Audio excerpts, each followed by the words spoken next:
তাদের গাড়ি ভেঙে দিয়েছে। এর আগে সুদীপ বর্মন আক্রান্ত হয়েছে, আমরা তো প্রথম থেকেই আক্রান্ত। হ্যাঁ, তৃণমূলের যারা যে কয়েকজন তারাও কয়েকজন আক্রান্ত হয়েছে।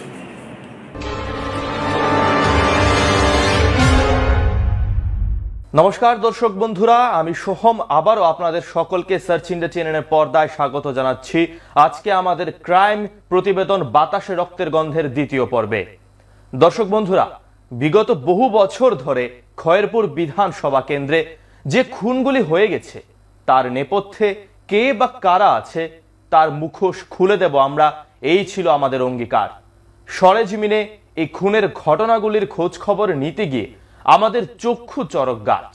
একটি দুটি নয়, খয়েরপুর এলাকায় খুন হয়েছে বহু লোক এবং এর অধিকাংশ খুনগুলি হচ্ছে রাজনৈতিক খুন। বেশিরভাগ রাজনৈতিক খুনগুলির পেছনেই জড়িত একাধিক লোক, কিন্তু মাস্টারমাইন্ড হিসেবে এই খুনগুলির পেছনে একটাই মাথা, এমনটাই উঠে আসছে আমাদের অন্ততদন্তে। নিজেকে সৎ আদর্শবান হিসেবে তুলে ধরতে সবসময় এই ভদ্রলোক একটা ভদ্রতার মুখোশ পরে থাকেন, কিন্তু এই মুখোশের আড়ালে রয়েছে একটা পৈশাচিক মুখ। খয়েরপুর এলাকার বেশিরভাগ মানুষজন এই পৈশাচিক মুখটিকে ভীষণভাবে অপছন্দ করেন। এক সময় এলাকার দুর্দণ্ড বিধায়ক ছিলেন, বর্তমানে তিনি প্রাক্তন, কিন্তু রক্ত লোলুপতা তার কমেনি। দর্শক বন্ধুরা, এই রক্ত লোলুপ লোকটির রক্তাক্ত কীর্তি কাহিনী আপনাদের সামনে তুলে ধরছি আমরা। এই লোকটি আর কেউ নয়, খয়েরপুরের প্রাক্তন বিধায়ক পবিত্র কর।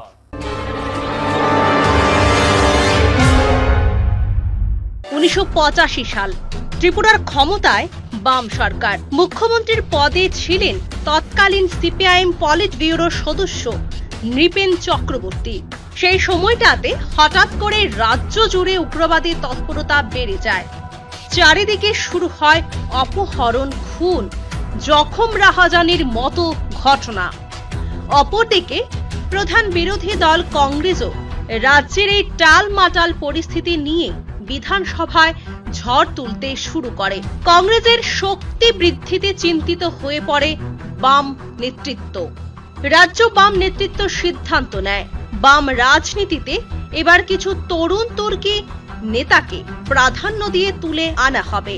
বাম নেতৃত্বের এই সিদ্ধান্তে বেড়ালের ভাগ্যে শিকে ছিঁড়ে, অর্থাৎ খয়েরপুরের পবিত্র করকে একটু বেশি গুরুত্ব দিতে শুরু করে সিপিআইএম নেতৃত্ব। সুযোগ সন্ধানী পবিত্র কর এই সুযোগটাকে লুফে নেয়। সে নিজের আধিপত্য বিস্তারে লেগে যায় খয়েরপুর এলাকায়। সে সময় সুযোগ সন্ধানী পবিত্র করের ভান ছিল, আমি জীবন দিয়ে দেব মেহনতে মানুষদের জন্য। কিন্তু ভেতরে ভেতরে ছিল তার অন্য পরিকল্পনা। শুরু হলো তার লোকদরদে লোক দেখানো অভিনয়ের রাজনীতি, দলের শীর্ষ নেতৃত্বদের তোয়াজের রাজনীতি। একসময় পবিত্র করের এই কৌশল কাজেও লেগে গেল। দল স্থির করল 88 বিধানসভা নির্বাচনে পবিত্র করকে প্রার্থী করা হবে খয়েরপুর বিধানসভা কেন্দ্রে। তাই খয়েরপুরের সংগঠনের দায়িত্ব পবিত্র করের উপরে ছেড়ে দিল দল। সুযোগ সন্ধানী পবিত্র কর এরপর থেকেই শুরু করলো তার মারপেচের খেলা। রাজনৈতিক সংগঠন মজবুত করা থেকে সে বেশি মনোযোগী হয়ে উঠল একটি ঝেঙারে বাহিনী তৈরি করার দিকে। তার ডান হাত হয়ে উঠল সুভাষ দে ওরফে টেরা বাবলু। আবার এই টেরা বাবলুর নেতৃত্বে গড়ে উঠল এক লুঠেরা বাহিনী। সে সময় খয়েরপুরে এলাকার বিধায়ক কংগ্রেসের প্রাক্তন মুখ্যমন্ত্রী সুধীর রঞ্জন মজুমদার। সুধীর মজুমদারের সাংগঠনিক জমি দখল করতে উঠে পড়ে লাগলেন পবিত্র কর। এলাকায় এলাকায় শুরু হলো তার চোরাগুপ্তা আক্রমণ এবং ভয়ভীতি প্রদর্শনের কাজ। এক সময় রাজনৈতিক অস্থিরতার মধ্যেই বিধানসভা নির্বাচনের ঘোষণা দেওয়া হলো। পূর্ব সিদ্ধান্ত মতোই খয়েরপুর বিধানসভা কেন্দ্রে বাম প্রার্থী হিসাবে পবিত্র করকে প্রজেক্ট করা হলো। রাজনীতির পারদ চড়তে শুরু হলো খয়েরপুর এলাকায়। প্রচারের জন্য শুরু হলো দেওয়াল দখলের লড়াই। অভিযোগ, পবিত্র করের নেতৃত্বে এবং প্রত্যক্ষ ও পরোক্ষ মদতে তার ঠেঙারে বাহিনী কংগ্রেসের দখলে রাখা দেওয়ালগুলিও দখল নিতে শুরু করলো, যা নিয়ে প্রায় সময় হাঙ্গামা হুজ্জতে লেগেছিল কংগ্রেস ও পবিত্র করের কর্মী সমর্থকদের মধ্যে।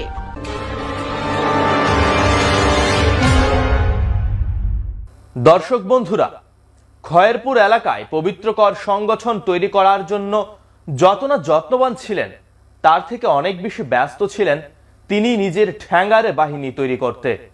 অভিযোগ, এক কথায় বাম রাজনীতির সুযোগ সন্ধানী লোক ছিলেন পবিত্র কর।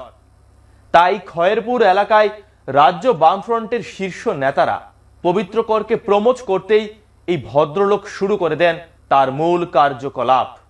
নিজেকে বাহুবলী নেতা হিসেবে তুলে ধরতে সব সমাজদ্রোহীদের আশ্রয় দিতে শুরু করেন পবিত্রবাবু। শুরু হয় অস্ত্রের আস্ফালন।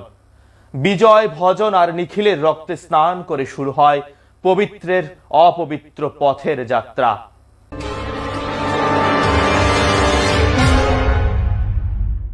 নির্বাচনের সময় যত এগিয়ে আসছিল, খয়েরপুর জুড়ে পবিত্র করের ঠেঙারে বাহিনীর উৎপাত তত বাড়ছিল। এক সময় পবিত্র বাবুর ঠ্যাঙ্গারে বাহিনীর সদস্যরা খয়েরপুর আরকে নগর ফ্রম কমপ্লেক্স এলাকায় কংগ্রেসের দখলে থাকা একটি ওয়ালে পোস্টারিং করতে শুরু করে। দিনটা ছিল 1987 সালের 4 সেপ্টেম্বর দুপুর 1:30 নাগাদ। আরকে নগর ফার্ম কমপ্লেক্স এলাকায় পবিত্র করের হয়ে দেওয়ালে পোস্টারিং করার নেতৃত্ব দিচ্ছিল সুভাষ দে ওরফে টেরা বাবলু। সেখানে তার নেতৃত্বে ছিল বেশ কয়েকজন। সে সময় বিজয় ভূষণ চক্রবর্তী ও ভজন ঘোষ এগিয়ে যায় দেওয়াল দখলকারীদের দিকে। কংগ্রেসের দখলে থাকা দেওয়ালে যাতে কোনো কিছু লেখা না হয় তার জন্য বিজয়বাবু, ভজন বাবু মানা করেন পবিত্র করের লোকেদের। এ নিয়ে সুভাষ দে অর্থাৎ টেরা বাবলুর সাথে বিজয় বাবু এবং ভজন বাবুর বাগ বিতণ্ডা শুরু হয়। এক সময় পবিত্র করের ঠ্যাঙ্গারে বাহিনী আক্রমণ করে বসে বিজয় বাবু ও ভজন বাবুর উপর। দা, লাঠি, কিরিচ ইত্যাদি নিয়ে জঘন্য জিঙ্ঘাসায় ঘাতক বাহিনী ঝাঁপিয়ে পড়ে।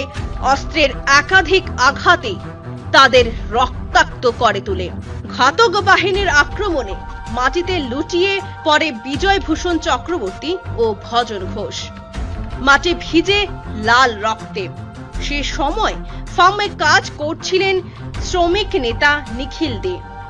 দুই শিক্ষিত প্রতিভাবান ছেলেকে খুন হতে দেখে তিনি নিজেকে আর সামলে রাখতে পারেননি, ছুটে আসেন ঘটনাস্থলে। কিন্তু ঘাতক বাহিনীর আক্রমণ থেকে তিনিও রক্ষা পাননি। পবিত্র করের ঠেঙ্গারে বাহিনীর একটি কিরিচ এফার ওফার করে দেয় নিখিলদের দেহ। বাবাকে খুন করে ফেলছে পবিত্র করের ঠেঙ্গারে বাহিনী, এ কথা শুনতে পেয়ে ঘটনাস্থলে দৌড়ে আসেন নিখিলদের বড় ছেলে বিশু দে। কিন্তু ঘাতক বাহিনীর কিরিচ তাকেও বিদ্ধ করে। ওই দিনের ঘটনার কথা বলতে গিয়ে এখনো শিউরে উঠেন শহীদ নিখিলদের ছেলে শ্যামল দে। তিনি জানিয়েছেন, সম্পূর্ণ পরিকল্পনা মাফিক পবিত্র কর ঠান্ডা মাথায় খুন করিয়েছেন বিজয় ভূষণ চক্রবর্তী, ভজন ঘোষ এবং ওনার বাবা নিখিল দেকে। শ্যামল দে জানান, বাবাকে বাঁচাতে বড় ভাই বিশু দে নিখিল দেকে ঘাতক বাহিনীর আক্রমণ থেকে রক্ষা করতে তাকে আড়াল করে শুয়ে পড়েছিল বাবার উপরে। কিন্তু বাদল চক্রবর্তীর কিরিচের আঘাতে বারবার বিদ্ধ হয়েছে বিশু বাবুর দেহ। জিবি হাসপাতালে বিশু দেকে চিকিৎসার জন্য নিয়ে গেলে তিনি 27 দিন কোমাতে ছিলেন বলে জানান শহীদ নিখিলদের ছেলে শ্যামল দে।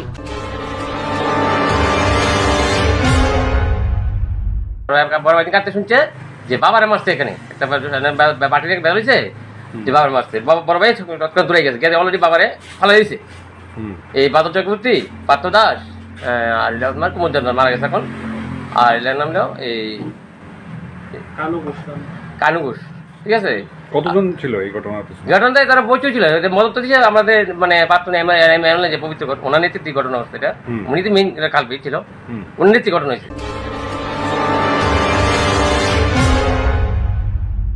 বিজয় ভূষণ চক্রবর্তী, ভজন ঘোষ এবং নিখিল দে খুন হয়েছিলেন 1987 সালের 4 সেপ্টেম্বর। এখনো পর্যন্ত ত্রয়ী খুনের বিচার পাননি মৃতদের আত্মীয় পরিজনরা। নিখিল দের ছেলে শ্যামল দে জানিয়েছেন ওনারা মামলা করেছিলেন, কিন্তু 1993 সালে ক্ষমতায় ফিরে সদ্য বিধায়ক হওয়া পবিত্রকর শহীদ 3 পরিবারের সদস্যদের উপর মামলা প্রত্যাহার করার জন্য প্রচন্ড চাপ সৃষ্টি করেন তার ঠ্যাঙ্গারে বাহিনীর মাধ্যমে। প্রত্যক্ষদর্শী ও সাক্ষীদের ভয় ভীতি প্রদর্শন করতে থাকেন সাক্ষী না দেওয়ার জন্য। একসময় পবিত্র বাবুর রক্তচক্ষুর কাছে হার মানতে হয় শহীদদের পরিবার পরিজনদের। 1995 সালে অবশেষে প্রচন্ড চাপের মুখে এই ত্রয়ী খুনের দায়ের কৃত মামলা প্রত্যাহার করতে বাধ্য হন বিজয়, ভজন এবং নিখিলের পরিজনেরা। শহীদদের পরিবারের লোকজন এখনো চাইছেন বিচার। তারা এখনো চাইছেন এই খুনের মামলা আবারও রিওপেন হোক।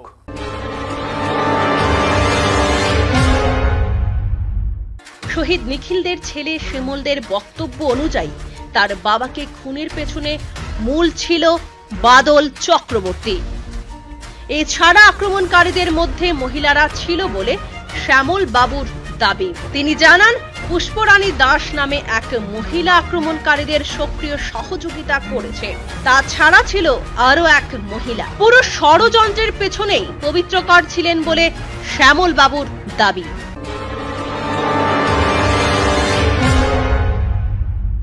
মেইন তো বাদল চক্রবর্তী, সে আমার বাবার প্রথম খুব মারছে।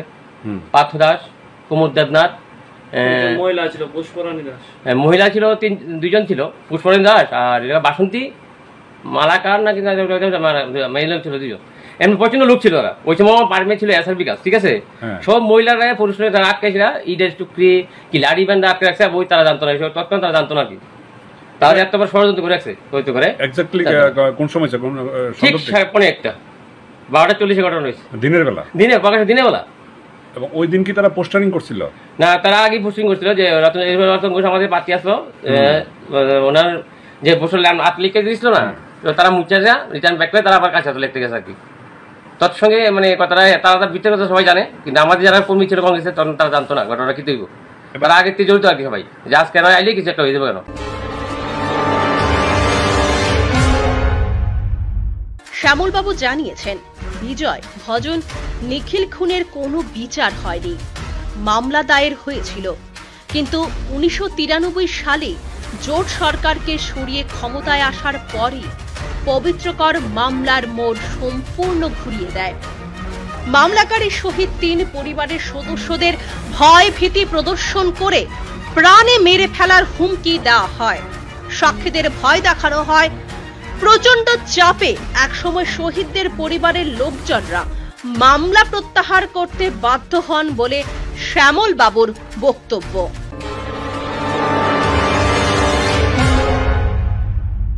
এই ঘটনার কোনো বিচার আজ পর্যন্ত পাইনি। কেন পাইছেন না? কেন পাইছে? আমাদের মানে বিচার করার মতো ক্ষমতা নাই। যখন আমার গভর্নমেন্ট গেল, আমাদের 88-তে গভর্নমেন্ট আসলো কংগ্রেস, তখন আমরা এইভাবে কিছু মারতে নেই, বড় ভাই কিছু করেনি, বড় ভাই বলছে যেটা হয়ে গেছে হয়ে গেছে। তো যে মাত্র আবার রিটার্ন 93 বামফ্রন্ট সরকার এলো, তখন আমাদের বড় ভাই সাপ দিয়া তোরা কেসটা তুলে নিয়েছে। এইভাবে কেসটা সাপ কেসটা তুলেছিল, যে সব পবিত্র নেতৃত্ব করছে এরা, ও নেতৃত্ব করছে। কি করার নেই, আমরা বাধ্য আমরা কেস তুলতে বাধ্য দিয়েছি আমরা।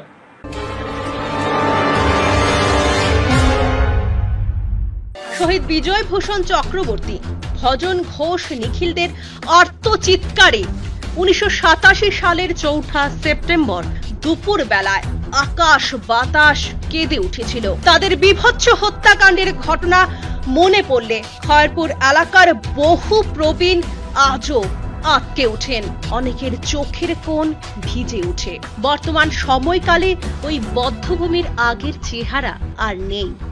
ওখানে এখন কালীবাড়ি হয়েছে, পাশেই রয়েছে বিজয় সংঘ। এলাকার প্রবীণেরা এখন স্মৃতিচারণা করতে গিয়ে বলেন, তৎকালীন বাম শাসক দলীয় ঘাতক বাহিনী অকালে 3 জনকে পৃথিবী থেকে সরিয়ে দিয়েছে। শহীদ 3 জনই ছিলেন প্রতিভাবান। বিজয়ভূষণ চক্রবর্তী ছিলেন গ্রাজুয়েট, ভজন ঘোষ ছিলেন আইনের ছাত্র। তিনি সদ্য শিলচর থেকে আইন পরীক্ষা দিয়ে বাড়ি ফিরেছিলেন। তার পরদিনই তিনি নৃশংসভাবে খুন হয়ে যান। আর নিখিল দে ছিলেন এক দক্ষ এবং সৎ শ্রমিক নেতা। এলাকার প্রবীণ নাগরিকদের বক্তব্য অনুযায়ী 1987 সালের 4 সেপ্টেম্বর এই ঘটনার পর গোটা খয়েরপুর এলাকা শোকে স্তব্ধ হয়ে পড়েছিল। গোটা এলাকা রোষে কাঁপছিল। 4 সেপ্টেম্বর এই নারকীয় হত্যা লীলার পর মৃতদেহ রিকশা দিয়ে নিয়ে যাওয়া হয়েছিল জিবি হাসপাতালে। জিবি থেকে মৃতদেহ ময়না তদন্তের পর ফিরিয়ে আনার পর এলাকায় পরদিন হয়েছিল বিশাল মিছিল। তদানীন্তন কংগ্রেসের বিধায়ক সুধীর রঞ্জন মজুমদার, সমীর রঞ্জন বর্মন, রতন চক্রবর্তীরা সেই মিছিলে হেঁটেছিলেন। এলাকার প্রবীণদের বক্তব্য, ওই নারকীয় ঘটনার পর পুরো খয়েরপুর এলাকা ব্ল্যাক আউট হয়ে যায়। 8 দিন ধরে খয়েরপুরে কারফিউ জারি ছিল। আজও শহীদ বিজয় ভজন নিখিলের কথা মনে করে খয়েরপুর এলাকার মানুষজন চোখের জলে ভাসেন এবং অভিসম্পাত করেন প্রাক্তন বিধায়ক পবিত্র কর ও তার ঠ্যাঙারে বাহিনীকে। তাদের স্মৃতিতে আজও প্রতি বছর স্মৃতিতর্পণ হয় বিজয় সংঘে। এই বছরও 4 নভেম্বর বিজয় সংঘ প্রাঙ্গণে গভীর শ্রদ্ধার সাথে স্মরণ করা হয়েছে শহীদদের। তাদের প্রতিকৃতিতে মাল্যদান এবং পুষ্পার্ঘ্য অর্পণ করা হয়েছে। ক্লাব সম্পাদক পবিত্র করের নাম সরাসরি না বললেও জানিয়েছেন সিপিআইএম ঘাতক বাহিনীর হাতে নৃশংসভাবে খুন হয়েছিলেন বিজয় ভজন নিখিল। আজ পর্যন্ত এই শহীদদের পরিবার কোনো বিচার পায়নি।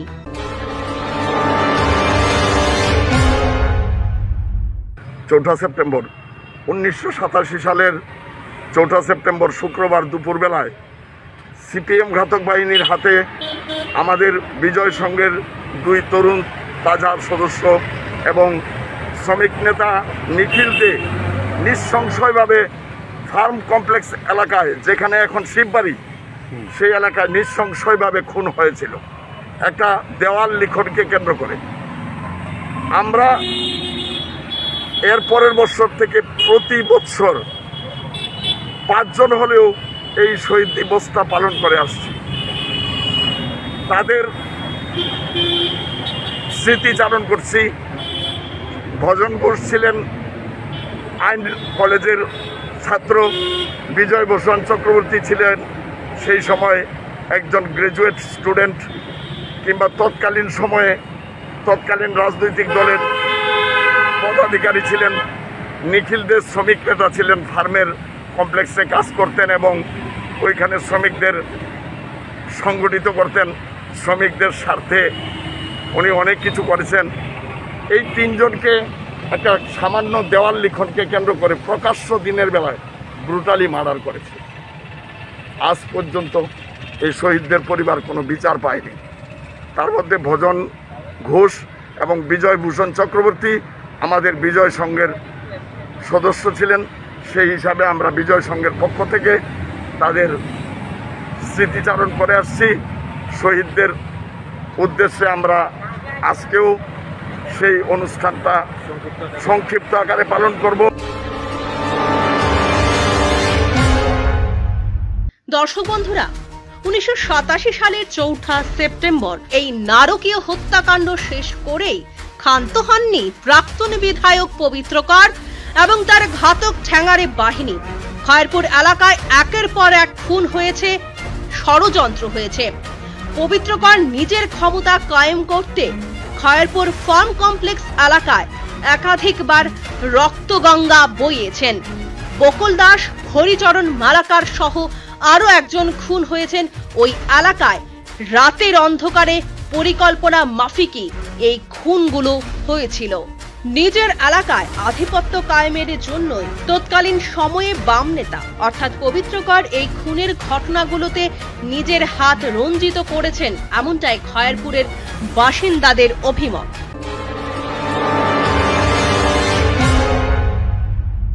এই ভজনভূষণ নিখিলদের খুনের পর, নির্বাচন ঘনিয়ে আসার পর, বকুল দাস, হরিচরণ মালাকার সহ 3 জনকে খুন করা হয়েছিল ফার্ম কমপ্লেক্স এরিয়ায়। এই খুনগুলিকে যাতে চাপা দেওয়া যায়, বণিক চমনির ফার্ম কমপ্লেক্স এরিয়াতে বকুল দাস, হরিচরণ মালাকার সহ আরও একজনকে খুন করা হয়েছিল ফার্ম কমপ্লেক্স এলাকায় রাতের অন্ধকারে। এটারও একটা পরিকল্পনা ছিল। নেতৃত্বে কে ছিলেন যে মাস্টারমাইন্ড বলা? তৎকালীন শাসক দলীয় নেতৃত্ব, তৎকালীন শাসক দলে যারা নেতৃত্ব দিত তারা নিজেদেরকে ডিসকণ্ঠ করার জন্য, গণকণ্ঠ রোধ করার জন্য জনগণের পাশে যারা দাঁড়াতো তাদেরকে এইভাবে সরিয়ে দেওয়া হতো।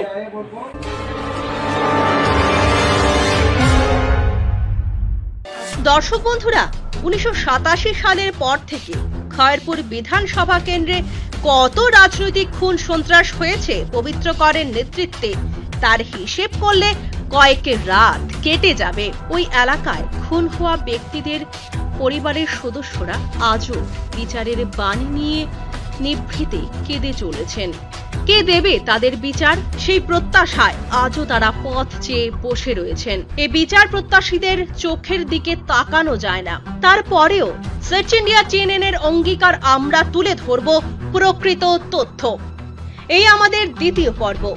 একে একে আরো রোমহর্ষক খুনের ঘটনাগুলো আমরা তুলে ধরব আমাদের চ্যানেলের পর্দায়। আমরা চেষ্টা করব স্বজনহারাদের চোখের জল কিছুটা মুছে দিতে। আমরা চাই এই নৃশংস রোমহর্ষক খুনগুলোর প্রকৃত বিচারের ভার নেবেন দর্শক বন্ধুরাই।